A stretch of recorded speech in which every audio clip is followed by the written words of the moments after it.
네, 여러분, 오늘은 히브리서 3장 두 번째 권면에 대한 내용입니다.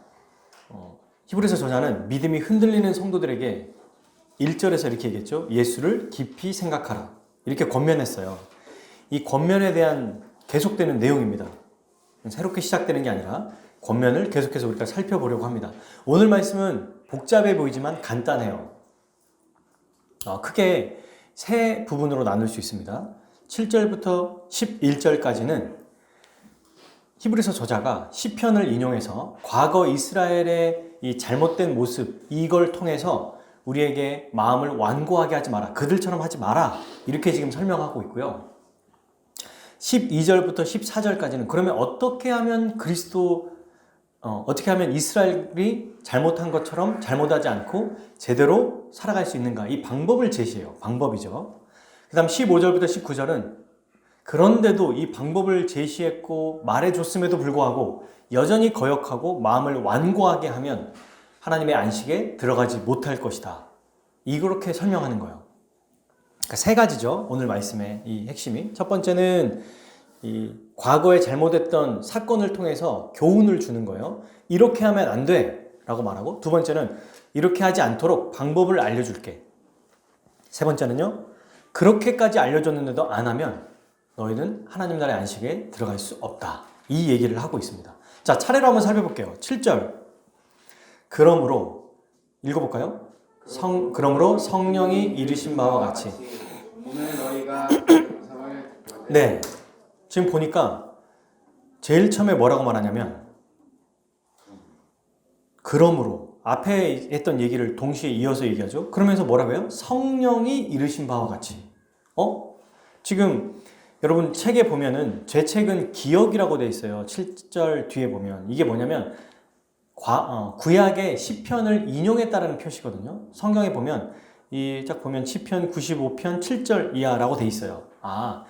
지금 히브리서 저자는 시편에 있는 말씀을 인용한 거구나라고 지금 설명하고 있는데, 시편 저자의 말을 가지고 뭐라고 지금 얘기하고 있어요? 성령이 말씀하신다고 얘기합니다.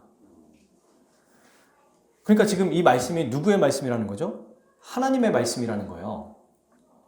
우리가 히브리서 1장 1절에서도 이미 살펴봤죠. 하나님의 선지자들, 곧 조상들을 통해서 말씀하셨다. 이렇게 얘기하거든요. 성경이 누구의 말이다? 인간 저자가 썼을지라도 하나님께서 하신 말씀이다. 라는 것을 증명하고 여기서부터 시작하는 겁니다. 그냥 누군가 하는 교훈이 아니라 하나님의 말씀하시는 거다. 그러니 잘 들어야 된다. 이렇게 얘기하는 거죠. 뭐라고 얘기하죠?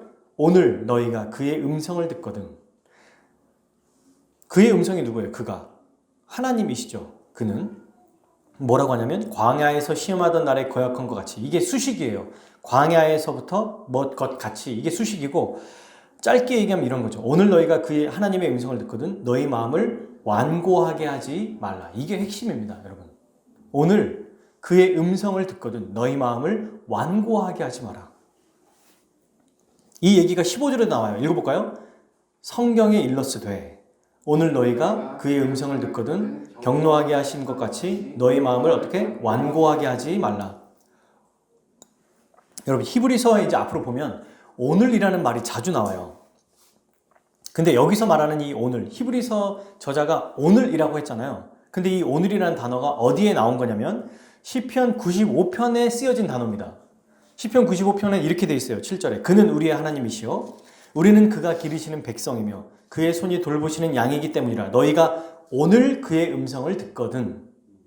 시편 저자가 오늘이라고 쓴 거예요. 시편이 기록된 때가 언제냐면 다윗이 통치했던 기간을 얘기하거든요. 그러니까 히브리서가 BC 한 70년대라고 치면 약 1000년 전에 다윗 시대 때, 다윗 왕국 시대 때 그때 오늘이라고 했다는 거예요. 그 사건을 그대로 가지고 와서 여러분 뭐라고 말합니까? 히브리서 저자가 그 1000년 전의 사건을 오늘이라고 같이 얘기해요. 근데 여러분 이걸 또 보면은 재밌는 게요. 시편 95편은 다윗 시대 때 일어났던 일을 얘기하는 게 아닙니다. 출애굽 광야 시대 때 했던 그 과거의 우리 조상들의 잘못된 이야기를 얘기해요. 그러니까 지금 몇 개를 거치는 거죠? 보세요. 히브리서는 시편 95편을 얘기하는 거예요. 시편 95편은 과거 출애굽기 사건을 가지고 얘기하는 거예요. 그래서 다윗 시대 때 이런 거죠. 약 우리로 말하면 한 3000년 전에 시편 저자가 과거 우리 이스라엘 백성들, 우리 조상들이 했던 것처럼 오늘 너희는 하나님의 음성을 들으면 그들처럼 행하지 마라 라고 했어요. 근데 이걸 그대로 가지고 와서 히브리서 저자가 똑같이 씁니다. 오늘 시편 저자가 얘기했던 것처럼 과거 이스라엘 백성처럼 하나님을 거역하고 너희 마음을 완고하게 하지 마라 라고 했어요. 그런데 이걸로 끝이 아니에요. 이 오늘은 지금 2022년 2월 20일 날 보는 우리에게도 오늘입니다. 그래서 오늘 2022년 과거 이스라엘 백성이 했던 것과 같이 너희 마음을 완고하게 하지 마라. 그분이 말씀하실 때 아무 말도 안 하고 마음 완고하게 하지 마 이렇게 얘기하지 않아요. 말씀하십니다. 그의 음성을 들려주세요. 계속해서. 그럴 때 마음을 고집 피우지 말라는 거예요. 완고하게 하지 마라. 이 얘기를 하고 있습니다. 여러분 이거는요. 성경을 읽을 때마다 하나님의 말씀은 오늘이 되는 겁니다. 이게 히브리서가 쓰는 아주 독특한 표현이에요. 오늘이라는 표현이 계속 나오거든요. 그러면 오늘 안 보고 만약에 다음 주에 보면 어떡하죠? 그 다음 주도 오늘이에요. 내일은요? 내일도 오늘이죠. 그럼 오늘 말씀을 듣고 이제 우리가 설교 올라온 영상을 또 듣고 또 서로 이제 얘기를 나누고 이 말씀이 너무 좋아서 하고 또 읽으면 그 말씀이 그날의 오늘이 된다는 것입니다. 왜 그럴까요? 왜 이 오늘이 매일 볼 때마다 오늘이 될까요? 하나님이 어제나 오늘이나 영원히 동일하신 분이기 때문이에요. 그 전능하신 초월하신 분이 지금도 말씀하시기 때문에 그 말씀은 시간을 초월하고 또 놀라운 능력이 있는 것입니다. 그래서 여러분 이 히브리서 기자는 헬라어에 보면요. 이 구절을 이 현재 시제로 표현했어요. 계속 오늘이라고 얘기한 거죠. 그래서 오늘 여러분 우리는 하나님이 과거 3000년 전 혹은 2500년 전, 2000년 전에 하는 얘기가 아니라 이 말씀을 통해서 오늘 우리에게 말씀하십니다. 이 음성을 우리가 들어야겠죠. 그럼 어떤 말씀을 하시는 건가? 뭐라고 얘기하십니까? 그 음성을 듣거든 마음을 완고하게 하지 말라. 완고하다는 뜻이 무슨 뜻일까요? 고집이 센 사람을 얘기해요. 고집이 센 마음, 순종하지 않는 마음. 또 다르게 얘기하면 뉘우치거나 깨달아 돌아서기를 거부한 상태를 얘기합니다. 그러니까 아주 고집쟁이 사람 있죠. 누가 말해도 듣지 않고 끝까지 고집 부리는 사람. 분명히 이게 잘못된 길인 걸 알아. 말해서 알았는데 자기 자존심 때문에 자기의 이 고집 때문에 못 꺾는 거. 여러분 이게 사람 간의 관계에서는 저 사람 왜 이렇게 고집이 세? 라고 말하지만 하나님과의 관계에서는 굉장히 심각한 결과를 초래하는 거예요. 이런 상태가 되지 않아야 된다고 말합니다. 하나님은 여러분 지속해서 말씀하세요. 우리 부모님도 몇 번 얘기하시죠. 중요한 거. 밥 먹어라, 씻어라, 뭐 해라, 공부해라. 그런데 그렇게 얘기하다가 너무 안 하면 어떻게 해요? 부모는 아휴 정말 네 마음대로 해 라고 하고 내버려 두다가 또 다시 얘기하고 하거든요. 하나님도 지속적으로 말씀하시고 또 말씀하신 대로 이루어 주세요. 은혜를 주신다는 거예요.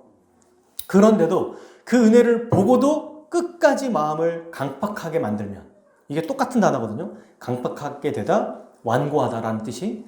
그러면 이게 아주 심각한 결과가 나타난다는 것입니다. 자, 근데 여기서 우리가 방금 살펴본 것처럼 그의 음성을 듣거든 너희의 마음을 완고하게 하지 마라 라고 했잖아요. 근데 여기서 누구처럼 완고하게 하지 말라 라고 얘기하죠? 광야에서 시험하던 날에 거역한 것 같이. 이제 예를 들어서 설명해요. 여러분 이 예를 우리가 좀 살펴보려고 합니다. 광야에서 거역하던 자들이 누굽니까? 맞아요. 이스라엘 백성이에요. 광야 이스라엘 백성이에요. 이들은 어떻게 했냐면 읽어볼게요. 8절, 9절. 광야에서 심하던 날에 거역하던 같이 너의 마음을 완고하게 하지 말라. 9절. 거기서 너희 열조가 나를 시험하여 증언하고 40년 동안 나의 행사를 보았느니라. 네. 뭐라고 하셨냐면 지금 하나님이 너희 지금 과거 이스라엘 백성처럼 마음을 굳게 하지 마라. 닫지 마라. 완고하게 하지 마라. 강팍하게 하지 말아라. 그들은 어떻게 했냐면 8절에 나온 것처럼 하나님이 광야에서 시험을 하셨을 때 하나님의 경고를 무시했어요. 그리고 반역했습니다. 하나님의 약속을 믿지 못했어요. 그러면서 9절에서 얘기하죠. 너희 열조가 나를 시험하여 하나님을 시험했다는 거예요. 누가? 이스라엘 백성이 하나님을 시험했다는 거예요. 그리고 증언하고도, 이게 뭔 말이냐면 증거를 경험하고도 라는 뜻이에요.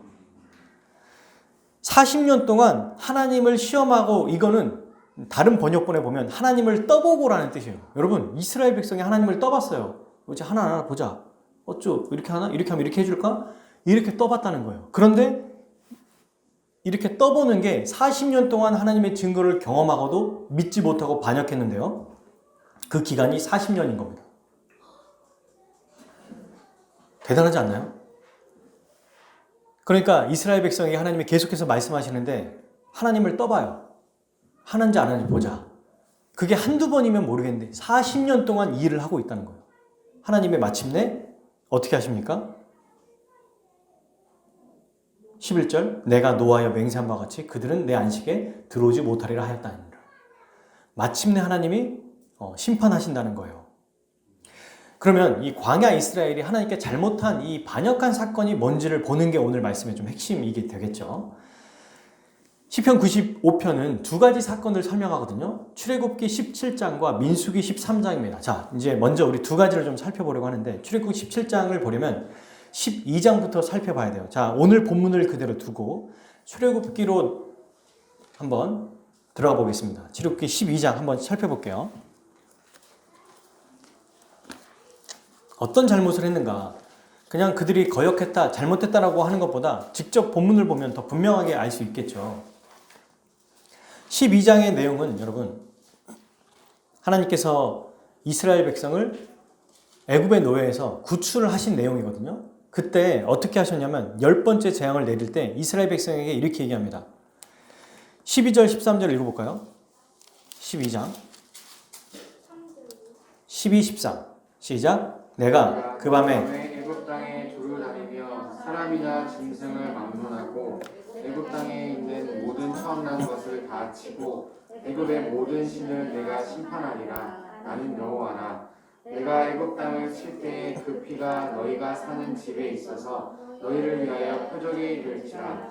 내가 피를 볼 때 너희를 넘어가리니 재앙이 너희에게 내려 멸하지 아니하리라. 아멘. 지금 하나님은 처음부터 이스라엘 백성에게 은혜를 베풀어 주시는 거죠.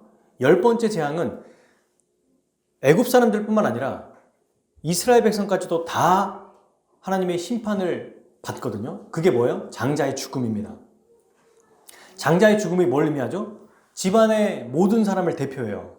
그러니 이거는 하나님께서 장자를 죽이시겠다, 이것은 갑자기 하나님이 왜 저래? 이게 아니고 모든 사람이 죄인이라는 것을 설명하는 거예요. 첫째가 죽는다는 것은 가족 전부가 죽는다는 거죠. 대표가 죽는 것이기 때문에. 그래서 하나님은 이 모두를 다 죽이는 이 일을 행하실 때 어떻게 하신다고 그래요? 이스라엘만 살리신다고 얘기합니다. 죽이시지 않는다고 그래요. 근데 이스라엘만 살리시는 그 표현이 어떤 표현입니까? 어린 양을 대신 죽이는 거죠. 죽기는 죽어야 돼요. 죄인은 반드시 죽어야 됩니다. 근데 누가 죽죠? 이스라엘 백성이 아니라 다른 대상이 죽어요. 다른 세상을 죽이죠. 어린 양이 죽어서 피를 바릅니다. 그리고 여호와의 신이 지나가면서 여기는 내가 뭐 했다? 죽였구나 라고 하고 넘어가는 거예요. 이스라엘이네, 그러니까 통과하는 게 아니에요. 모두가 다 죄인이기 때문에 다 죽어야 됩니다. 그런데 여기는 내가 죽였구나, 여기는 이미 죽였구나, 넘어가시는 거죠. 그게 바로 패스오버, 유월절이라고 하지 않습니까? 이 어린 양이 누구예요? 예수 그리스도지 않습니까? 이때부터 예수님에 대해서 알려주시기도 하고, 이스라엘 백성은 자기들이 한 것 아무것도 없어요. 자기의 피가 조금이라도 피를 헌혈했습니까? 아니면 손을 조금이라도 상처를 내서 그 피에 넣었나요? 안 했어요.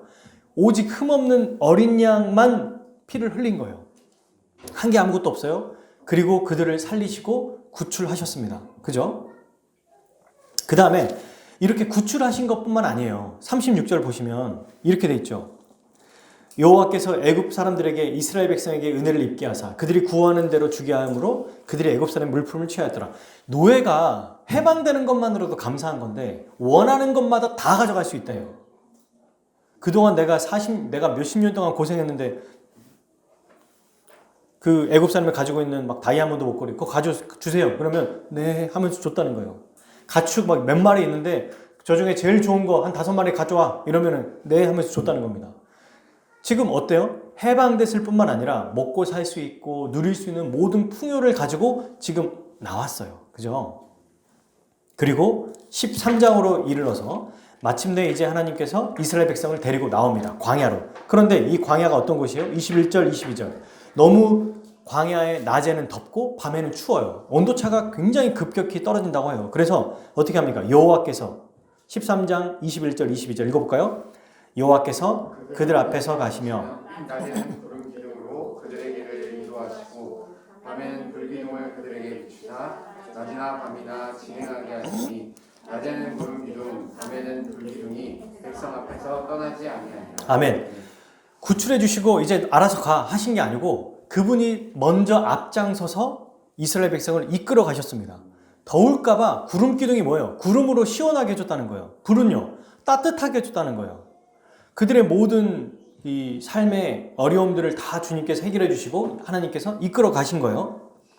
그런데 여러분 이 일에서 이제 어떤 일이 벌어집니까? 14장 이제 이렇게 딱 도착했는데 갑자기 딱 보니까 홍해가 가로막혀 있는 거예요. 그래서 11절 12절 이스라엘이 원망하기 시작합니다. 처음 이 원망이에요. 그들이 또 모세에게 14장 11절 그들이 또 모세에게 이르되 애굽에 매장지가 없어서 당신이 우리를 이끌어내어 이 광야에서 죽게 하느냐? 어찌하여 당신이 우리를 애굽에서 이같이 내어 우리를 이같이 이끌어내어 이같이 하느냐? 우리가 애굽에서 당신에게 이른 말이 이것이 아니냐? 이르기를 우리를 내버려 두라. 우리가 애굽 사람을 섬길 것이라. 아니 인도에 내셨는데 이스라엘 백성은 하나님을 원망하고 모세를 원망하면서 뭐라고 말합니까? 애굽 사람을 섬길 거라고 얘기해요. 하나님을 섬기는 백성들이 지금 죽게 생겼으니까 애굽을 섬기겠다고 얘기합니다. 그렇게 얘기했다는 거예요. 애굽 사람을 섬기는 것이 광야에서 죽는 것보다 낫겠노라. 방금 전까지 방금 전이 아니에요. 지금 여러분 보세요. 지금 구름 기둥과 불 기둥으로 여호와가 계세요. 근데 광야에 홍해가 있는 거 보고 지금 원망하는 거예요. 눈앞에 보고 있는데 역사가 나타나고 있음에도 불신하고 있는 거예요. 오히려 과거에 네 세상의 눈 지금 실제 권력이 있는 권세가 있는 바로 왕을 더 두려워하고 있다는 것입니다. 지금 너무 화가 나죠. 그러니까 처음이지니까 하나님께서 이해해 주십니다. 그럴 수 있잖아요. 이렇게까지 인도에 넣으셨음에도 불구하고 이렇게 원망하니까 어떻게 하시냐면 하나님이 얘기하세요. 모세가 얘기하죠. 13, 14절 오늘 우리가 찬양했던 내용이기도 해요. 모세가 백성에게 이르되 너희는 두려워하지 말고 가만히 서서 여호와께서 오늘 너희를 위하여 행하시는 구원을 보라. 너희가 오늘 본 애굽 사람은 영원히 다시 보지 아니하리라. 14절 같이 읽을게요. 여호와께서 너희를 위하여 싸우시리니 너희는 가만히 있을지니라. 아멘. 너무 멋있는 말이죠. 아니 얘들아 이보시오. 여러분 지금까지 여러분들이 여기에 나온 것도 여러분들이 뭘 했습니까? 하나님께서 이끌어 주시지 않았습니까? 지금 구름기둥 불기둥으로 하나님께서 이끌어 주셨는데 이 홍해도 하나님께서 해주실 것을 왜 믿지 못합니까? 기다리십시오. 여호와께서 당신들을 위하여 싸우리니 가만히 계십시오. 너희는 가만히 있어라 라고 얘기하는 거예요. 그리고 마침내 이렇게 쭉 읽어보면 21절에서부터 30절까지의 말씀을 쭉 보면은 21절에 모세가 바다 위로 손을 딱 내민 거예요. 그랬더니 여호와께서 큰 동풍이 밤새도록 바닷물을 물러가게 하세요. 물이 갈라져서 마른 땅이 됩니다. 여러분 마른 땅이 왜 돼야 될까요? 이 당시에는 장애가 있는 분도 있었을 거고 어린 아이도 있었을 거예요. 근데 질퍽거린다고 생각해 보십시오. 걷는 게 어떻겠어요? 근데 완전히 마른 땅이 돼버렸어요. 길이 돼버리게 한 거예요. 이게 진짜 말이 됩니까? 어떤 사람들은 이걸 보고 학자들은 그냥 말랐을 것이다. 아니 마르는 게 하루 만에 말라져요? 그 물이? 며칠이 걸려요. 근데 하나님은 모세가 바다에 손을 내미는 순간 바다가 갈라지게 하고 그리고 병풍처럼 이 양쪽에 딱 세워지게 한 거죠. 그러게 어떻게 하냐면 쭉 봐서 21절 22절에 그렇게 하고 애굽 사람들이 또 몰려옵니다. 그래서 이제 어떻게 하냐면 다시 모세에게 이르되 25절 여호와께서 내 손을 바다 위로 내밀어라. 그랬더니 물이 다시 확 합쳐져요. 그리고 모세가 손을 바다 위로 내미니까 새벽이 돼서 바다가 다시 회복이 됩니다. 그리고 애굽 사람들이 물을 거슬러 도망해요. 이제 막 도망갑니다. 근데 여호와께서 애굽 사람들을 바다 가운데 덮어버립니다. 한 명도 남지 않았어요. 28절. 이것을 이스라엘 백성이 봐요. 그날의 여호와께서 30절 이같이 이스라엘을 애굽 사람의 손에서 구원하시며 이스라엘이 바닷가에서 애굽 사람이 죽어있는 것을 보았더라. 31절 이스라엘의 여호와께서 애굽 사람들에게 행하신 그 큰 능력을 보았으므로 백성이 여호와를 경외하며 여호와 그의 종 모세를 믿었더라. 네, 아주 멋지죠. 지금 굉장히 좋은 이 장면이 이루어졌어요. 원망했지만 하나님께서 이루신 것을 봐라 라고 하면서 실제로 그 일이 이루어졌고 애굽의 병거와 말들이 막 찾아왔을 때 하나님 여호와께서 하나님이 그들을 다 쓸어버렸어요. 그리고 그 장면을 직접 눈으로 본 거예요. 이스라엘 백성이. 그리고 믿었습니다. 자, 그런데 이제 이들이 이것을 보고 15장에 보면은 이제 모세와 미리암이 얼마나 하나님의 이 크신 일이 놀라운 일인지 찬양하거든요. 이 찬양의 끝남과 동시에 그들이 이제 조금 지나서 스루 광야라는 곳에 들어갔는데 한 3일 정도 4일길을 걸었는데 물을 못 얻었어요. 그 물이 있었는데 또 쓴 거예요. 그래서 어떻게 하냐면 어떻게 될까요, 여러분? 이때 다시 구하면 되죠. 물을 주실 것이다. 물을 주십시오. 방금 홍해를 이렇게 가는 것처럼 우리에게 물을 허락해 주십시오. 라고 해야 되는데 읽어볼게요. 24절 백성이 모세에게 원망하여 이르되 우리가 무엇을 마실까 하매 이때 또 물이 없어서 원망합니다. 그러니까 이때 하나님이 이제는 여러분 보세요. 하나님도 어떻게 하시냐면 25절 쭉 보다 보면 물을 달게 하시고 거기서 그를 위하여 법도와 율례를 정하시고 그들을 시험하셨어요. 이제 하나님도 나를 의지하는가 의지하지 않는가 앞으로 이제 시험하시는 겁니다. 그리고 26절 내가 치료하는 여호와다라는 것을 알려주세요. 그리고 실제로 그 물을 주시고 이제 물을 마셔서 살게 하시죠. 그런데 16장 2절 이제 광야에 나와서 또 시간이 지났어요. 2절 툭하면 하는 게 이들의 특징, 이들의 취미, 이들의 특기, 원망. 16장 2절 이스라엘 자손 온 회중이 그 광야에서 모여 모세와 아론을 어떻게 한다? 원망한다. 원망하는 내용이 뭡니까? 3절 우리가 애굽 땅에서 고기가마의 곁에 앉았던 때와 떡을 배불리 먹었던 것을 어떤 때 여호와의 손에 죽었더라면 좋았을 것을 너희가 광야로 인도했는데 우리가 줄여 죽게 하는도다. 여러분 노예가 고기를 먹을 수 있나요? 떡을 마음껏 먹을 수 있어요? 말도 안 되는 일이에요. 그런데 우리가 애굽 때에 그때는 고기도 마음껏 먹었고 떡도 마음껏 먹었다. 이렇게 얘기하고 있는 겁니다. 지금. 그때 여호와께서 모세에게 이르시되 또 한 번 얘기하세요. 그래? 그러면 내가 그들이 원하는 대로 해주겠다. 그래서 뭘 내려줘요? 만나와 메추라기. 고기와 떡을 내려주는 거예요. 근데 이때 또 하나님이 말씀하십니다. 자, 내가 이렇게 해줄 건데 내가 그들이 내 율법을 그 율법대로 하는지 안 하는지 내가 시험해 보겠다. 라고 하세요. 그래서 뭐라고 하냐면 6일째 그러니까 매일 하루에 맞는 것들을 거둬라. 오늘 많이 내렸다고 내일 먹을 것까지 이렇게 착복하지 마라. 그럼 썩을 거다. 라고 얘기하고요. 7일째는 안식하는 날이니까 6일째만 이틀치를 거둬라. 라고 얘기하시거든요. 근데 이스라엘 백성 이렇게 해요? 안 해요? 안 해요. 그래서 이렇게 얘기합니다. 28절, 16장 28절. 하나님께서 얘기하시죠. 모세에게. 여호와께서 읽어볼까요? 여호와께서 모세에게 이르시되 어느 때까지 너희가 내 계명과 내 율법을 지키지 아니하려느냐. 지금 시험하려고 이렇게 해주고 믿는지 안 믿는지 확인하고 또 믿는지 안 믿는지 확인하고 원망했더니 또 이루어지고 지금 이 일이 계속 반복되고 있는 거예요. 그리고 마침내 오늘 17장에 나옵니다. 리비딤이라는 장막에 도착했어요. 근데 똑같은 일이 벌어져요. 3절. 이제 아주 중요한 얘기죠. 읽어볼까요? 17장 3절 거기서 백성이 목이 말라 물을 찾으매 그들이 모세에게 대하여 원망하여 이르되 당신이 어찌하여 우리를 애굽에서 인도해 내어서 우리와 우리 자녀와 우리 가축이 목말라 죽게 하려느냐. 아멘.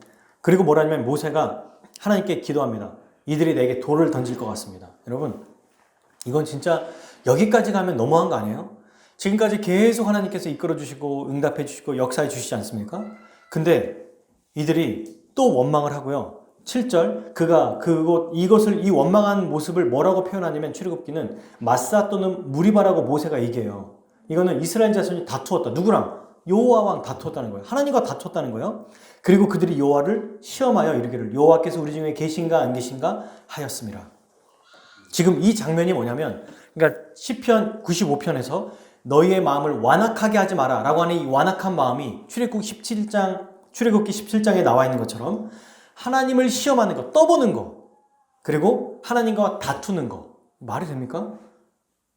이것을 바로 원망하는 거를 바로 완악한 마음이라고 얘기하고 있어요. 이 기간이 얼마나 됐다고요? 40년 동안.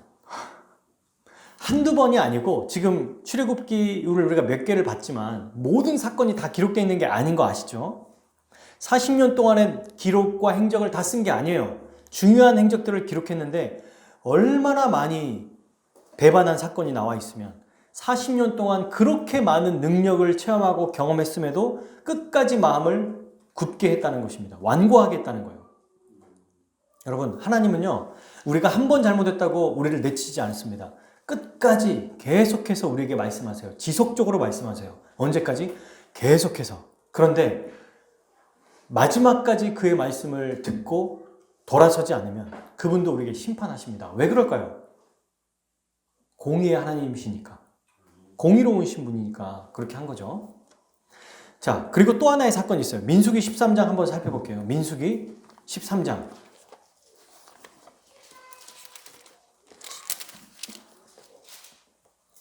구약 216페이지예요. 민수기 13장은 제가 쭉 이렇게 보면서 얘기할 텐데요. 우리가 알고 있는 12명의 정탐꾼을 보내는 사건이에요. 자, 이제 마침내 가나안 직전에 딱 도착했습니다. 그래서 이스라엘의 백성 중에 그 지파 중에 아주 괜찮은, 잘하는, 훌륭한 사람들 12명을 뽑아요. 뽑은 다음에 어떻게 하냐면 가나안에 한번 들어가 봐라. 정탐을 한번 해봐라. 여기가 어떤지. 그리고 12명이 파송됩니다. 파송돼서 갔더니 각자 이제 보는 게 또 있었을 거 아니에요? 갔다가 와요. 그리고 이제 보고하는 내용이에요. 23장이. 그러면서 갈렙이 얘기를 해요. 30절. 갈렙이 모세 앞에서 백성을 조용하게 하고 이렇게 말하죠. 이르되 우리가 곧 올라가서 그 땅을 취하자. 능히 이리라. 갈렙이 얘기한 거예요. 제일 먼저. 하나님, 와, 이 땅 우리가 올라가서 취하자. 너무 좋다. 우리 가보자. 라고 했는데 갑자기 함께 올라갔던 나머지 10명의 사람들이 뭐라고요? 31절. 우리는 능히 올라가서 그 백성을 치지 못하리라. 그들은 우리보다 강하니라. 이스라엘 자손 앞에서 그 정탐한 땅은 악평이에요. 악평. 그래서 우리가 두루 다니며 정탐한 땅은 그 거주민들을 삼키는 땅이요. 다 죽어버린다는 거죠. 거기 가면 모든 백성은 신장이 장대한 자들이며 거기서 네피림 후손인 아낙 자손의 거인들을 보았느니 우리는 스스로 보기에도 메뚜기 같으니 그들이 보기에도 그와 같을 것이니라. 여기에서 여러분, 하나님이 계십니까 안 계십니까? 이들의 모습은 하나도 없어요. 우리가 이 세상에 살아가는 방식도 똑같아요. 영적인 눈이 아니고 세상에 압도당하고 세상의 가치관에 매여 있으면 그게 돈이든 사람이든 물질이든 시간이든 건강이든 거기에 매몰되면 그것만 보이는 겁니다. 그것 외에는 안 보여요. 불과 어제까지 나에게 은혜 주신 하나님의 은혜가 생각이 안 나는 거야. 어제까지 은혜를 주셨지만 내일 주실까? 오늘 주시겠어? 방금 은혜를 경험했어요. 하나님 찬양합니다. 영광 받으십시오. 근데 하나 문제가 또 생겼어. 자녀의 문제가 생겼어요. 건강의 문제가 생겼어요. 의지하지 않아요. 어떤 자가 믿음의 눈으로 바라보지 않는 자, 영적인 눈이 열리지 않으면 하나님이 어떤 분이신지 모르고 마음이 완악한 자가 이렇게 살아간다는 거예요. 지금 이 사람들은 이스라엘 백성이 아닙니까? 10명은 다른 데서 데리고 왔어요. 이들은 하나님의 은혜를 경험하지 못했습니까? 똑같이 다 경험했잖아요. 똑같이 다 봤다고. 함께 같이 예배드리고 함께 하나님의 은혜를 경험한 자들입니다. 그런데 그들의 눈에는 그들이 염두하는 건 뭐가 없어요? 하나님이 없는 거예요. 그리고 이렇게 악평합니다. 그랬더니 여러분, 여기서 만약에 이렇게까지 얘기하면 백성들이 이 말을 듣고 어떻게 해야 돼요? 무슨 소리입니까? 외쳐야 되죠. 당신들이 그렇게 봤을지라도 하나님께서 그동안 우리에게 어떻게 인도하신지를 봐야죠. 왜 그런 악평을 합니까? 하나님 우리에게 계속해서 이런 그동안 하나님께서 우리에게 얼마나 큰 은혜를 베풀어 주시고 또 얼마나 우리를 인도해 주셨는지 모르십니까? 라고 하면서 오히려 그들을 혼내야 하는데 어떻게 해요? 이스라엘 백성의 반응. 14장 1절 읽어볼까요? 시작. 온 회중이 소리를 높여 부르짖으며 백성이 밤새도록 통곡하였더라. 2절. 이스라엘 자손이 다 모세와 아론을 원망하며 온 회중이 그들에게 이르되 우리가 애굽 땅에서 광야에서 죽었으면 좋았을 것. 3절. 어찌하여 여호와가 우리를 그 땅으로 인도하여 칼에 쓰러지게 하려는 건가? 우리 처자가 사로잡히니 애굽으로 돌아가는 것이 낫지 않냐. 마지막 4절. 이에 서로 말하되 우리가 한 지휘관을 세우고 애굽으로 돌아가자 하며. 여러분 진짜 정말 속된 말로 죄송해요. 미치고 팔짝 뛸 일이에요. 지금 간 것도 아니고 그동안 받던 은혜를 받았는데 이 백성들의 반응이 더 과간인 거예요. 하나님이 이 모습을 보면 얼마나 기가 차시겠습니까? 그들이 한 얘기만 듣고 10명이 했던 얘기만 듣고 밤새도록 통곡했대요. 그게 뭐예요? 옆에서 할 수 있다고 말해도 이건 아주 지독하게 안 믿는 모습 아니에요? 울었다는 건 뭐예요? 정말 불신했다는 얘기 아닙니까? 그리고 원망합니다. 뭐라고 말해요? 그러면서 반역하죠. 우리가 모세 너 말고 한 명의 지휘관을 세우겠다. 그리고 애굽으로 돌아가겠다. 아예 이 지금 결정까지 하고 자기들끼리 지금 이러고 가고 있어요. 모세에게 지금 그동안 얼마나 많은 시간 동안 40일 동안 그렇죠? 모세를 통하여 하나님의 은혜를 받았고 모세가 리더인 걸 알매도 불구하고 모든 것을 다 거부해버려요. 그리고 우리의 지휘관을 세워서 따로 가겠다라고 말합니다. 그때 모세와 아론이 어떤 모습을 보이는 줄 아세요? 땅에 엎드립니다. 이게 기도하는 모습인 건지 얼굴을 백성들 앞에서 땅을 엎드려요. 기도하는 건지 아니면 정말 미안해서 그런 건지 죄송해서 그런지 몰라요. 그가 어떻게 할 수 있는 방법이 없는 거잖아요. 그죠? 12명이 갔다 왔는데 10명이 악평하니까 다수결로 봐도 이거는 말이 안 되는 거예요. 그때 6절에 여호수아와 갈렙이 들고 일어나요. 옷을 찢습니다. 이 옷을 찢는 건 분노하고 마음이 찢어지는 정말 이 표현하는 제스처거든요. 그러면서 뭐라고 말합니까? 7절 우리가 정탐한 땅은 심히 아름다움이라. 이게 피 터지면서 얘기했을 거예요. 무슨 소리야? 우리가 준 여호와께서 준 이 땅은 정말 아름다운 땅이다. 그러면서 9절 뭐라고 말합니까? 그래 그런데도 다만 여호와를 뭐 하지 말라? 거역하지는 말라. 여러분 이 완악한 마음 이 마음이 어떤 마음까지 가는 거예요? 결국 여호와를 거역하는 것까지 가는 겁니다. 이 완악한 마음을 끝까지 유지하니까 그 결과가 어떻게 됐습니까? 사랑하는 여러분 사랑의 하나님이니까 괜찮아요. 용서해 주시겠죠? 그럴까요? 아니에요. 만약에 잘못한 것을 재판장이 내 친구고 내 친척이고 내 가족이니까 얘는 그냥 넘어가 주지 마 무죄 이러면 이 재판장이 공의로워요? 공의롭지 않아요? 공의롭지 않은 거예요. 내 가족일지라도 법대로 심판해야 공의로운 것입니다. 전능하시다고 할 때는 공의가 함께 있는 거예요. 하나님이 완전하시다고 할 때는 잘못한 사람에게 벌을 내리는 그 전능함이 함께 있는 거예요. 그래서 우리가 선하시고 신실하시다고 말하는 겁니다. 그 하나님은 공의로우시기 때문에 완악한 자를 절대로 내버려 두지 않죠. 끝까지 그를 신뢰하지 않고 말하자면 모독하는 자를 내버려 두시지 않아요. 어떻게 하십니까? 민수기 14장에 11절 12절에 나옵니다. 여호와께서 나타나세요. 10절에 온 회중이 이제 돌로 치려고 해요. 죽이려고 해요. 모세를. 그때 여호와께서 나타나세요. 모든 자손에게. 그리고 뭐라고 그래요? 모세에게 이르시되 이 백성이 어느 때까지 나를 멸시하겠느냐. 내가 그들 중에 많은 이적을 행하였으나 어느 때까지 나를 믿지 아니하겠느냐. 그러면서 뭐라고 하냐면 전염병으로 다 죽여버리겠다. 그리고 모세 너를 통해서 새로운 백성을 내가 이루겠다. 라고 얘기하세요. 이때 모세가 어떻게 표현합니까? 하나님 이렇게 죽이지 마십시오. 죽이면 다른 백성들이 다른 민족들이 하나님에 대해서 왜 저 신은 저렇게 데리고 와서 다 죽여버릴까 라고 하면서 하나님을 오히려 모독할 겁니다. 그러니 하나님 그렇게 하지 마십시오 라고 중보해요. 이 중보가 바로 오늘날 우리 예수 그리스도를 보여주는 예표인 거죠.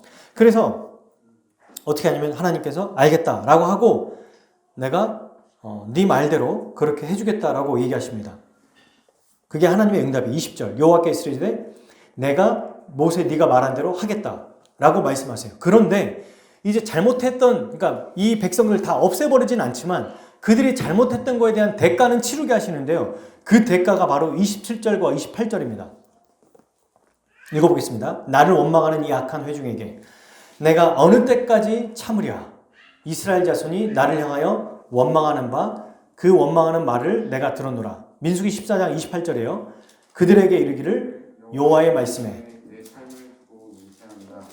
너희 말이 내 귀에 들린 대로 내가 너희에게 행하리니. 아멘. 그래 너희 정말 죽고 싶다고 그랬지. 그대로 너희가 다 죽을 것이다.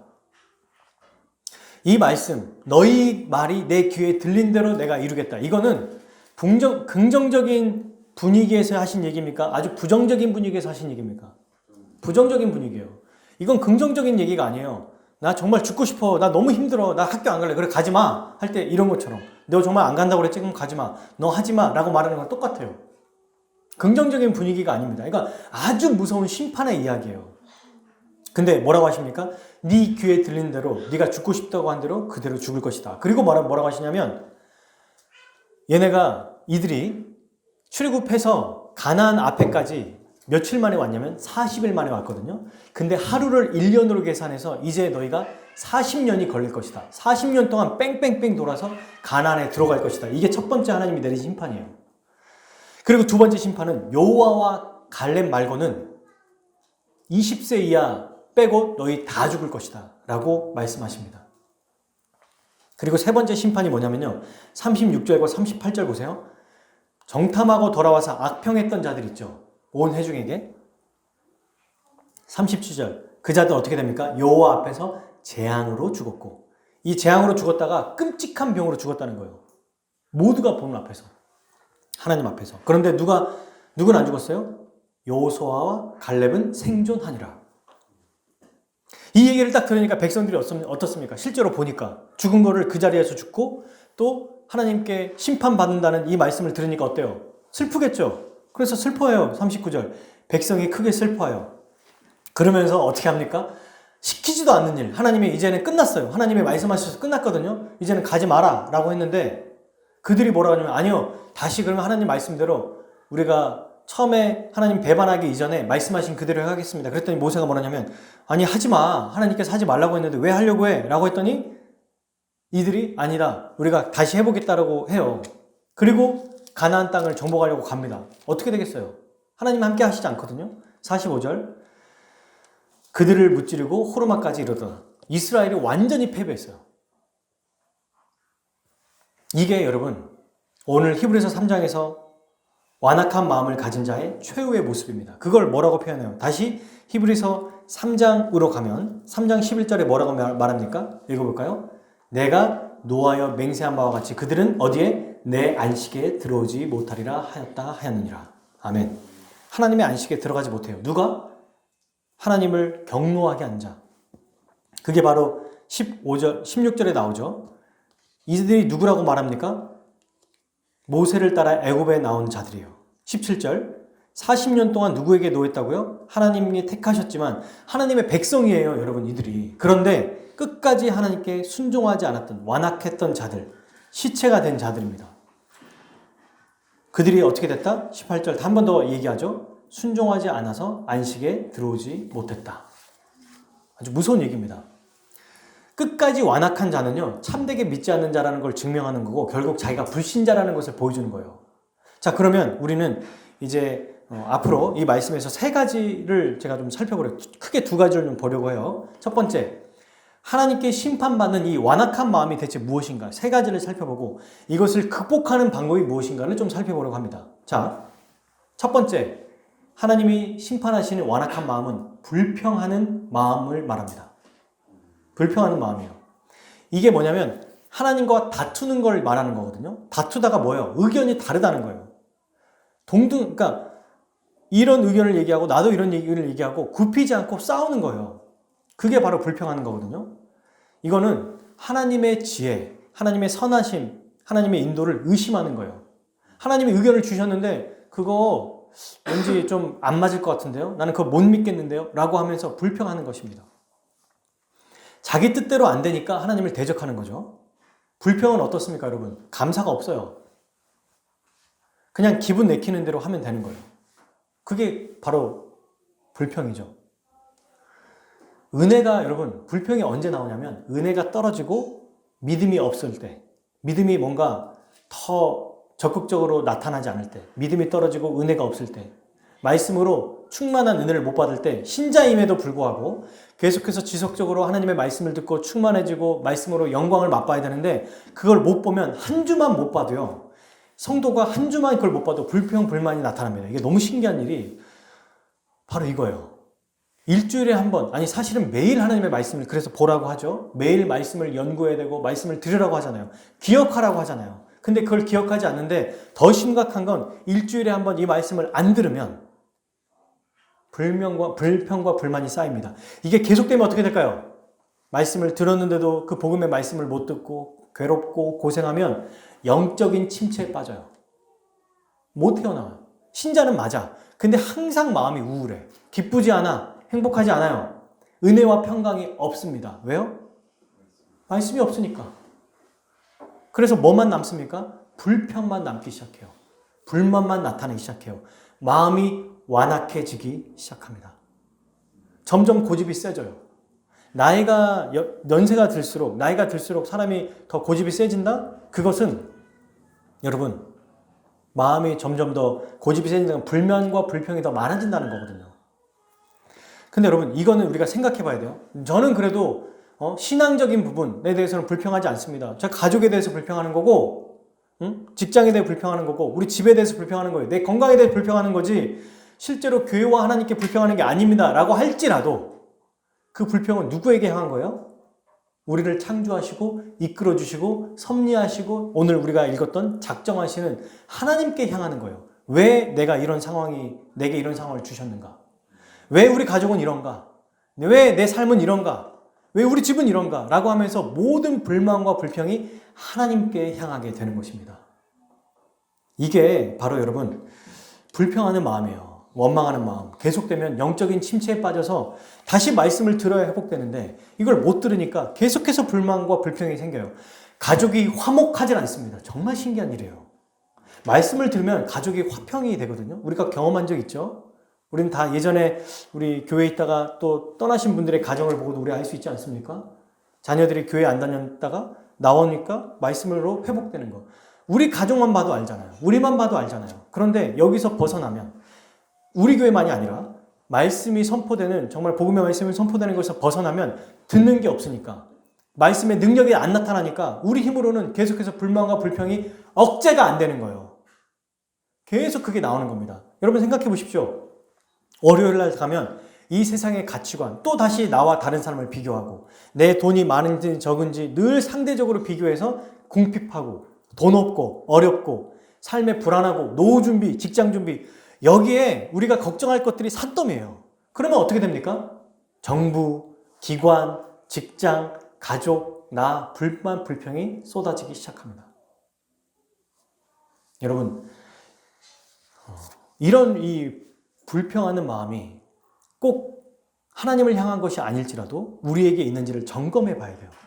그러면 내가 왜 이렇게 자꾸 불만과 불평을 가지고 있지? 그러면 은혜가 지금 떨어진 것. 믿음이 떨어져 있구나. 내가 지금 말씀을 지금 충만하게 못 듣고 있구나. 말씀으로 나를 돌아보지 못하고 있구나. 라는 것을 생각해야 됩니다. 이건 저도 굉장히 조심해야 될 부분이에요. 막 비판적이고 염세적인 사람들 있잖아요. 하나님이 어떻게든 그분의 뜻대로 이루어 가실 그 섭리를 믿지 못하는 행동입니다. 이거는. 그래서 조심해야겠죠. 두 번째 완악한 마음은 교만한 마음입니다. 연결되어 있어요. 이 불평하는 마음과 두 번째 완악한 마음은 교만한 마음이에요. 이스라엘 백성이 성경에 보니까 뭐라고 말하냐면 하나님을 떠본다고 얘기해요. 아니, 떠본다는 거는 뭔가 자기와 위치가 좀 비슷한 사람에게 얘기하는 거 아닙니까? 근데 하나님을 떠본다고요? 전능하신 하나님을. 이스라엘 백성이 나중에 자기들이 잘못한 다음에 하나님의 음성조차 듣는 게 무서워서 누구에게 얘기해달라고 그래요? 모세를 통해서 얘기해달라고 그래요. 하나님이 나타나실 때 구름과 번개로 나타나시거든요. 너무 무서운 거야. 눈앞에 번개 뇌우가 친다고 생각해 보십시오. 말씀하실 때마다 번개가 친다고 생각해 보세요. 얼마나 무섭겠어요. 근데 그런 하나님을 무시하고 떠보는 겁니다. 이게 교만한 자의 특징이에요. 자기 자신을 너무 높게 생각하면서 다른 사람과 비교해서 더 나은 자라고 생각해요. 그러니까 그 사람을 막 떠보는 거야. 저 사람이 이렇게 하나 안 하나 내가 한번 시험해 봐야겠다. 이건 뭡니까? 피조물인 자기 자신을 망각하고 처음부터 자기가 괜찮은 자라고 여기는 거예요. 죄인임을 모르는 거죠. 자기 분수를 모르는 거예요. 그러면서 하나님 앞에 이 교만한 마음은 어때요? 하나님이 당연히 나를 사랑하셔야 되고 당연히 나에게 은혜를 주셔야 된다라고 하는 이 확고한 신념이 사로잡혀 있어요. 여러분, 교만한 자는요, 은혜를 감사하게 여기지 못합니다. 그냥 당연하게 여겨요. 그리고 안 해줘? 왜 안 해줘? 라고 생각하는 거예요. 자기가 마땅히 이걸 받아야 된다고 생각해요. 이게 말씀이 고갈되면 이 세상에서는 뭐라고 말합니까? 너는 충분히 누릴 수 있는 사람이야. 너는 충분히 훌륭한 사람이야. 너는 충분히 사랑받을 만해. 라고 하면서 자꾸 우리의 자아를 사랑하게 만드는, 우리가 피조물인 것을 망각하게 만들어요. 창조주인 것처럼 착각하게 만들어요. 이 교만이 어디서부터 시작된 겁니까? 아담과 하와. 하나님이 말씀하신 그 말씀을 거부하는 것. 선악과 나무 하나 따먹는 것 자체가 중요한 게 아니고 그 행위가 중요한 거예요. 하나님의 주되심을 거부하고 내 마음대로 살겠다. 이게 바로 교만이죠. 이렇게 살았습니다. 이스라엘 백성. 왜요? 하나님이 계속 얘기할 때마다 들어주시니까. 자기가 뭐가 된 거라고 생각하는 거예요. 여러분, 우리도 기도하고 찬양하고 말씀하고 막 하다가 하나님이 기도 응답을 받고 막 감사하면 뭐가 우리가 뭐라도 된 것처럼 내가 하나님 이번에도 예배를 드려줬어요.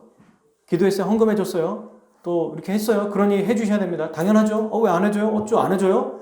이런 아주 정말 이 불신앙적인 모습, 이 교만한 모습을 경계해야 된다는 거예요. 하나님의 은혜를 받을수록 더 이 교만한 마음을 우리는 잘 살펴봐야 됩니다. 마지막 완악한 마음의 세 번째는 하나님께 관심이 없는 마음입니다. 이게 곧 불신앙인데요. 이들은 하나님이 행하시는 기적과 이적을 봤잖아요. 여러분 봤죠? 지금도 눈앞에 보고 있어요. 근데 누구에게 관심이 없어요? 하나님께는 관심이 없어. 눈앞에 보이는 이 기적은 보는데 그 기적을 이루신 그분에 대해서는 관심을 안 두는 거예요. 그것만 보는 거야. 선물을 주시는 분에게 관심을 둬야 되는데 선물만 보는 거예요. 자기들을 위해서 주시는 거에만 관심이 있는 거. 오직 자기에게만 관심이 있는 겁니다. 기도할 때도 우리가 조심해야 될 점이 있죠. 하나님 이것들을 이렇게 이루어 주십시오라고 할 때 우리는 어디에 집중해요? 응답 그 자체에만 집중하는 경향이 있거든요. 그게 아니에요. 응답해 주시는 그 대상, 우리를 응답해 주시는 그 하나님 아버지께 우리가 집중해야 되죠. 그분을 생각해야지 선물을 집중해서는 안 됩니다.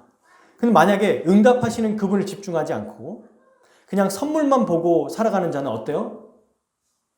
이런 자들은 하나님께 전혀 관심이 없어요. 이것을 성경은 뭐라고 하냐면 죄 짓는 거라고 그래요. 이게 불순종이라고 말합니다. 불순종이라고 말해요. 이렇게 말합니다. 아니, 저는 하나님도 알고 교회도 다녀요. 열심히 교회도 다녔고. 근데 순종하지 않을 수도 있잖아요. 뭐 다 순종할 수 있습니까? 이것은 내가 순종하고 저것은 좀 순종 안 할게요. 응답해 주시면 내가 좀 생각해보고 아니면 말게요. 라고 하는데 이거를 히브리서 13장 17절 18절은 뭐라고 말하냐면 히브리서에서는 범죄한 자를 순종하지 않는 자와 동일하게 설명합니다. 범죄는 뭐예요? 죄 짓는 거잖아요. 근데 이 죄 짓는 거를 불신자가 죄 짓는 거를 신자임에도 불구하고 순종하지 않는 걸 똑같이 여긴다는 거예요. 17절 그렇죠? 또 40년 동안 누구에게 노하셨느냐? 그들의 시체가 광야에 엎드려진 범죄한 자들에게가 아니냐라고 말하죠. 범죄한 자들. 근데 그들이 뭐래요? 또 하나님이 누구에게 맹세하사 그의 안식에 들어오지 못하리라 하셨느냐? 곧 뭐하다? 순종하지 아니하던 자들에게가 아니냐. 하나님께 관심을 두지 않으면 하나님께 순종하지 않습니다. 하나님께 관심이 없어요. 그냥 내가 원하는 것만 이루어지면 되는 거예요. 그래서 이게 결국 뭐라고 말해요? 성경은 범죄하는 것이다. 사랑하는 여러분, 우리도 혹시 어떤 점을 불평하고 있는지 지금 이 세 가지를 살펴봤어요. 불평, 교만, 관심 없는 것. 하나님에 대해서 어떤 점을 불평하고 있고 또 어떤 영역에서 교만한지 어떤 부분에서 우리가 살아갈 때 하나님께 관심을 두지 않는 거. 하나님 이건 내가 알아서 할 테니까 관심 꺼두세요. 이건 내가 할 거예요. 라고 하는지 생각해 볼 필요가 있어요. 왜요? 이 모든 게 우리에게 보기에는 별거 아닌 것 같은데 열심히 신앙생활 하더라도 어떤 영역에서는 교만하고 어떤 부분에서는 하나님과 상관없는 이 세상의 삶에서 불평하고 있고 어떤 부분에서는 하나님 이건 내가 알아서 할 테니까 관심 끄세요 라고 하는 이 모든 것이 결국 완악한 마음이기 때문입니다. 이걸 계속 내버려 두면 점점점 쌓이게 되죠. 그리고 이 완악한 마음이 여기서만 나타난 게 여기서도 나타나고요. 교만한 마음이 여기서 나타나는 게 여기서 나타나고요. 하나님께 범죄하고 불순종하는 마음이 점점점 커지게 됩니다. 그리고 완전히 하나님을 거역하게 되는 모습으로 나타나게 돼요. 이 완악한 마음을 가진 자가 어떻게 되냐고 얘기해요. 3장 10절 그리고 11절 읽어볼게요. 10절이죠. 시작. 그러므로 내가 이 세대에게 노하여 이르기를 그들이 항상 마음이 미혹되어 내 길을 알지 못하는 아멘. 이 완악한 마음을 계속 유지하게 되면 어떻게 됩니까? 미혹된다는 거예요. 마음이 미혹된다. 누구에게? 사탄에게. 사탄에 노란한다는 겁니다.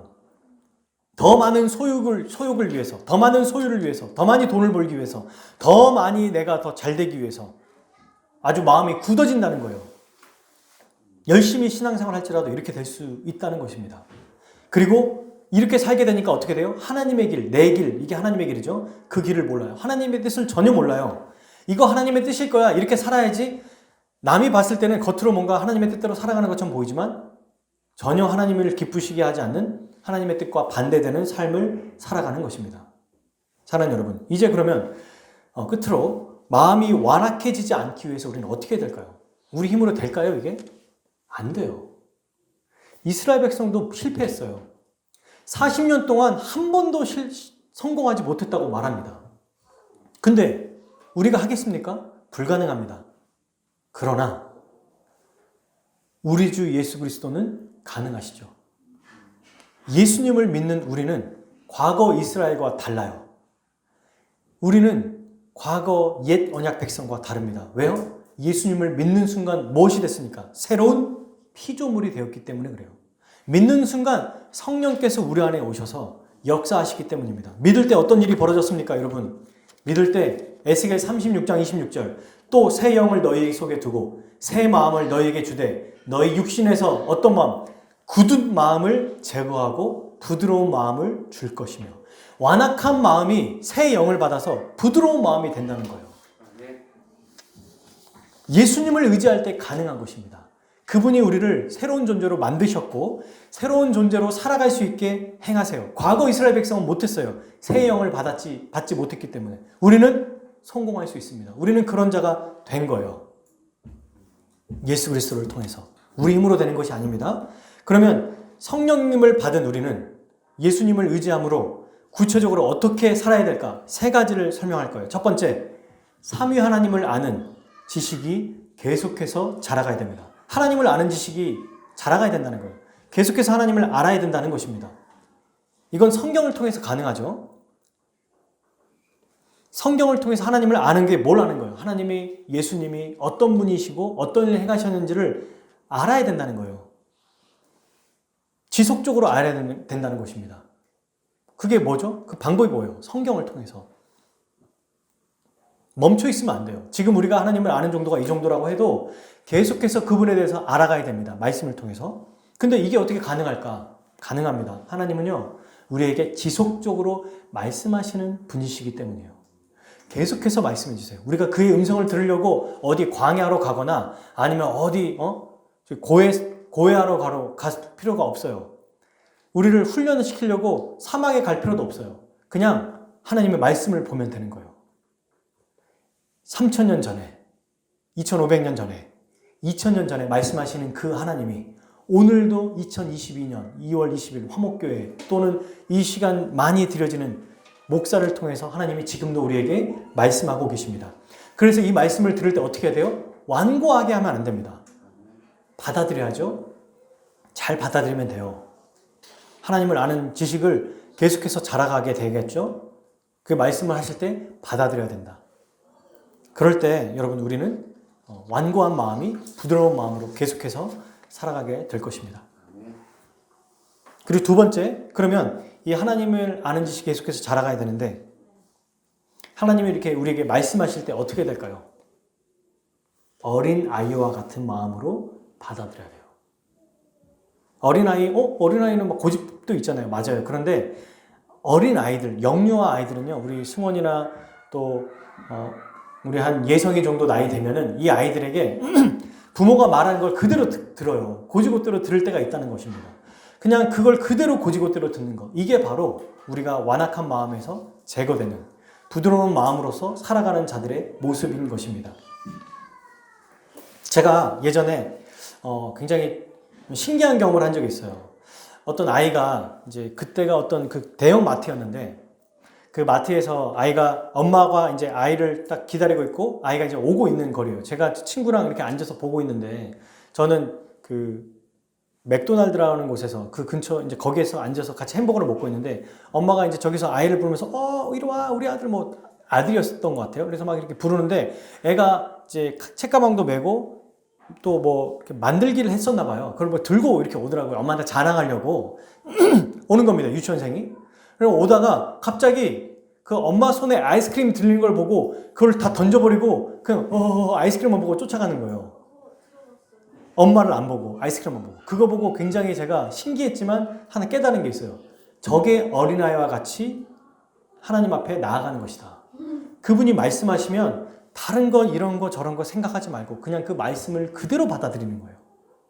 하나님을 알아가는 지식이 계속 늘어날 뿐만 아니라 그 말씀을 들을 때 어린아이와 같이 받아들이는 것이다 라는 거죠. 그리고 세 번째는 우리가 어떤 존재인지를 계속 기억하는 것입니다. 사랑하는 여러분, 우리가 어떤 존재입니까? 예수님을 믿을 때 어떻게 됐어요? 그분과 연합했습니다. 그분과 한 몸이 됐습니다. 그러니까 우리를 보면은 우리는 실패해요. 우리는 실패할 수밖에 없습니다. 우리는 안 돼요. 근데 예수님은 실패한 적이 없으십니다. 우리와 연합된, 우리와 함께 하시는 그리스도를 봐야 된다는 거예요. 그래서 3장 1절에서 뭐라고 합니까? 예수를 깊이 생각하라. 우리가 어떤 존재인지를 기억하라는 거예요. 그럴 때 어떤 일이 있을지라도 어려움이 생겨도 떨어질까 조심하게 되는 거예요. 오늘 우리 히브리서 3장 11절에 보면 나오죠. 형제들아 너희는 삶과 너희 중에 누가 믿지 아니하는 악한 마음을 갖고 살아계신 하나님께 떨어질까 조심할 것이요. 떨어지지 않을 수 있어요. 어떻게? 우리가 어떤 존재인지를 알면, 예수 그리스도를 바라보면 알게 됩니다.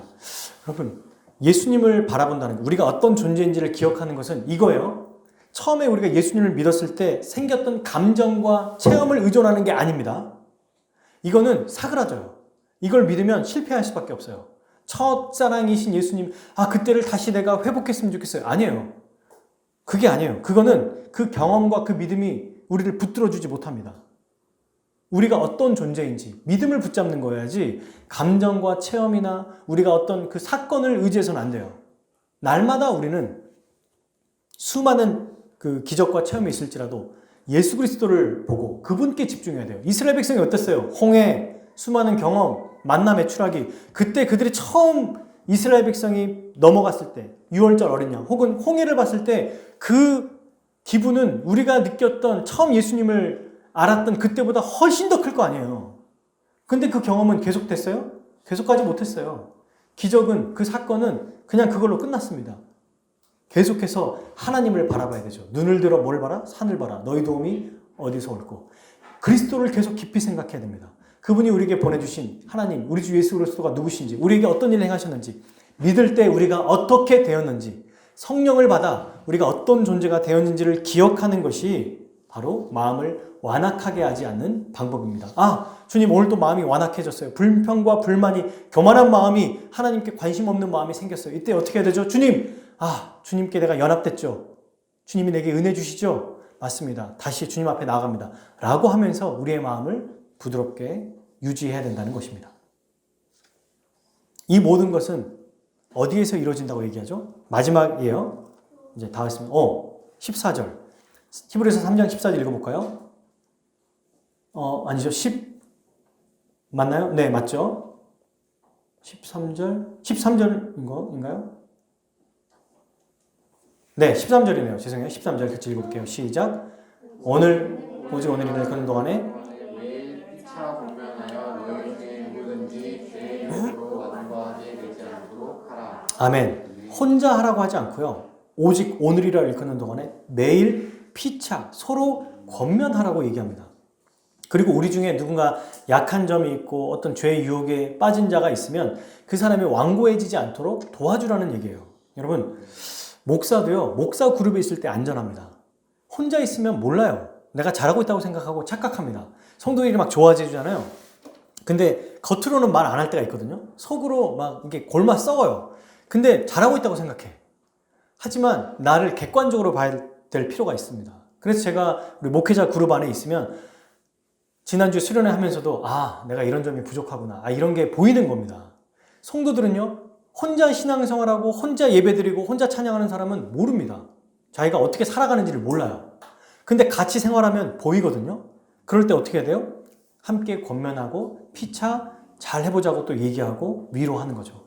근데 같이 살다가 보면은 이 사람이 죄에 빠지고 잘못된 모습이 보이거든요. 그러니까 그때 보호될 수 있는 거예요. 완고하지 않도록 막 너 잘못했어, 너 이건 뭐야 이렇게 하면서 혼내는 게 아니라 온유하고 겸손한 마음으로 이 사람에게 완고해지지 않도록 해야겠죠. 기도하고 또 돌보고 만나고 얘기하고 신방하고 받아주고 해야 되는 것입니다. 이 교회에서 뭘 하길래 대체 완고한 마음이 꺾이고 정말 부드러운 마음이 되는 건가? 교회에서 대체 뭘 하길래 어떻게 하면 우리가 하나님을 아는 지식이 자라가고 또 우리의 존재를 또 알게 되고 어린아이 같은 마음이 될 수 있어요? 교회에서 뭐가 선포되니까? 하나님의 말씀. 목사도 하나님 말씀을 듣는 자 아닙니까? 저도 지금 얘기하면서 하나님 말씀을 듣는 거예요. 오늘. 그리고 교회가 뭐 합니까? 성경 공부를 하죠. 또 아주 중요한 게 있어요. 우리가 식사한 다음에 설교 나눔을 합니다. 그때 그 나눔을 통해서 이분에게 역사하신 하나님의 은혜가 나에게도 역사하는 거구나. 내가 이런 상황에서는 이렇게 해야 되는구나 라는 것을 알게 해줍니다. 그리고 같이 기도하잖아요. 기도의 능력을 우리는 믿거든요. 기도할 때 하나님께서 우리에게 역사하십니다. 그래서 죄의 유혹을 막아줘요. 여러분, 깊은 교제가 우리에게 필요합니다. 그래서 그냥 안녕하세요 인사하고 가는 거 말고 계속 우리가 하고 있는 것처럼 자기의 어려움을 얘기하고 토로하고 힘들고 어려운 점들을 주일만이 아니라 주중에도 얘기하는 거예요. 성도들하고. 그러면 그걸 가지고 어떻게 얘기하겠어요? 성도들이 왜 그렇게 살아? 라고 하지 않고 이 은혜에 맞게 또 계속해서 권면하고 또 말씀을 해주겠죠. 그러면 이런 모임을 통해서요 틈을 주지 않게 돼요. 그래서 히브리서에 보면은 계속해서 날마다 모이라고 나중에 나오거든요. 뒤에 보면 그 말은 진짜로 매일 모여라 이거보다 늘 생각하라는 거예요. 어떤 우리 형제 중에 자매 중에 어려움이 있으면 성도들끼리도 주일날 만나니까 되지가 아니라 가끔씩 연락하고 카톡도 하고 전화도 해보고 만나기도 하라는 겁니다.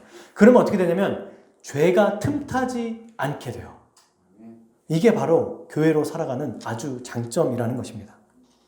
만약에 이게 아니면 저도 제가 설교 안 하고 진짜 설교 잘하는 분들 계시잖아요. 그냥 그분들에게 인터넷으로 예배 드리면 되지 않습니까? 지금 어쩔 수 없이 여러 가지 상황 때문에 예배 드리는 온라인 예배 때문에 어쩔 수 없다를 치더라도 지금 현재 그게 아니고 개인적인 사정이 아니라면 그냥 설교 잘하는 분에게 말씀 듣고 그냥 살면 되잖아요. 근데 그렇게 살게 우리가 창조되지 않았어요. 함께 모여서 말씀을 듣게 하시고 지옥교회를 만들어주시고 또 함께 교제하면서 살아가게 만드셨습니다. 이게 바로 우리 하나님께서 우리에게 주신 방법이에요. 사랑하는 여러분, 이것을 위해서 우리 교회는 뭐 해야 될까요? 복음을 계속 선포해야겠죠? 교회에서 이 세상의 가치관을 얘기해서는 안 됩니다. 예수 그리스도를 선포해야겠죠. 그러면요, 성도들은 말씀을 듣고 세상의 이야기, 내가 이번에 주식을 뭐 했고 부동산을 뭐 했고 이런 얘기보다 이번 한 주 동안 이 말씀을 가지고 내가 얼마나 치열하게 살았는지, 실패했지만 다시 은혜를 간구하고, 그리고 어떤 연애하는 우리 청년에게 그럴 때는 하나님 이런 말씀에 있는 것처럼 이렇게 하면 좋지 않을까라고 말하는 이런 은혜를 나누는 교회가 돼야겠죠. 그러므로 우리 이 화목교회 또는 우리 함께 예배드리는 모든 분들이 완고한 마음이 아니라 정말 하나님을 계속해서 알아감으로 말씀을 통해서 어린아이와 같은 마음을 가지고 우리가 어떤 자인지를 기억하며 살아갔으면 좋겠습니다. 겸손하게 하나님 앞에 엎드리고, 그러므로 오늘 주님이 하시는 말씀, 오늘 그의 음성을 듣거든 너희 마음을 완고하게 하지 말라. 이 말씀을 기억하여서 주님의 은혜를 붙잡고 의지하며 살아가는 우리 한 주, 한평생 되기를 축복합니다. 우리 함께 찬양하고 기도하겠습니다.